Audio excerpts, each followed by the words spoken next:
यहाँहरूलाई थाहा छ हाम्रो पृथ्वी अहिले भारी प्लास्टिक प्रदूषणको मारमा छ।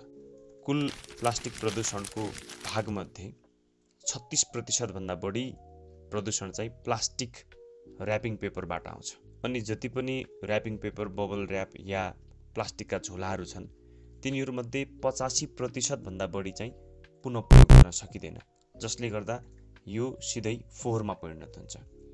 यो प्लास्टिक फोहोरले हाम्रो पानीलाई, हाम्रो माटोलाई र हाम्रो हावालाई गम्भीर असर पुर्याइरहेको छ। जसै कि जब हामीहरू प्लास्टिक फाल्छौँ त्यो नदी हुँदै या समुद्र हुँदै जलमा पुग्छ र यसले गर्दाखेरि पानीलाई मात्र प्रदूषित पार्ने होइन कि पानीमा रहेको सम्पूर्ण इकोसिस्टमलाई नै यसले ड्यामेज बनाउँछ। र अर्को चाहिँ माटोमा हामीले डम्प गर्ने फोहोरहरूमध्ये लगभग 80% भन्दा बढी प्लास्टिक फोहोर रहेको हुन्छ र यो प्लास्टिक फोहोर कुहिनको निम्ति लगभग 500 वर्षभन्दा बढी लाग्छ र यसरी कुहिने क्रममा केमिकल रियाक्सन र यो चेनको कारणले गर्दाखेरि यसबाट विषालु कुराहरू निस्कन्छन्, जसले गर्दा हाम्रो माटोलाई विषालु बनाइदिन्छ।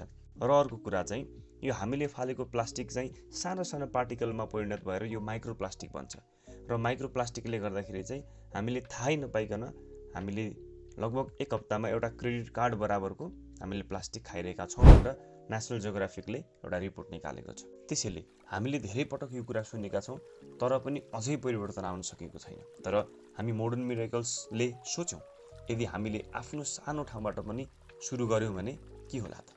त्यसैले हामीले हाम्रो सम्पूर्ण फर्निचरलाई प्लास्टिक र्यापिङ पेपर बिना नै तपाईहरू समक्ष पुर्याउन थालेका छौँ। प्लास्टिक र्यापिङ पेपर या बबल र्यापको सट्टामा कागज अथवा इको फ्रेन्डली प्रडक्टहरू युज गरेर त्योबाट हामीले हानि नहुने गरी हजुरको सामु पुर्याउन कोसिस गरेका छौँ। अब तपाईँ पनि हाम्रो यो अभियानमा सहभागी हुनुहोस्।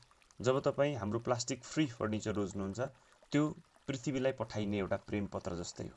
आउनुहोस् हामी सबै मिलेर प्लास्टिक प्रदूषण घटाउँ, हाम्रो प्राकृतिक सम्पदालाई बचाउँ र स्वस्थ प्रदूषण मुक्त नेपाल बनाउन सँगै कदम चालौँ। मोडर्न मिरेकल्स फर्निचर, जहाँ सुन्दरता छ त्यहाँ टिकाउपन छ र हाम्रो सुरक्षित भविष्य छ। धन्यवाद।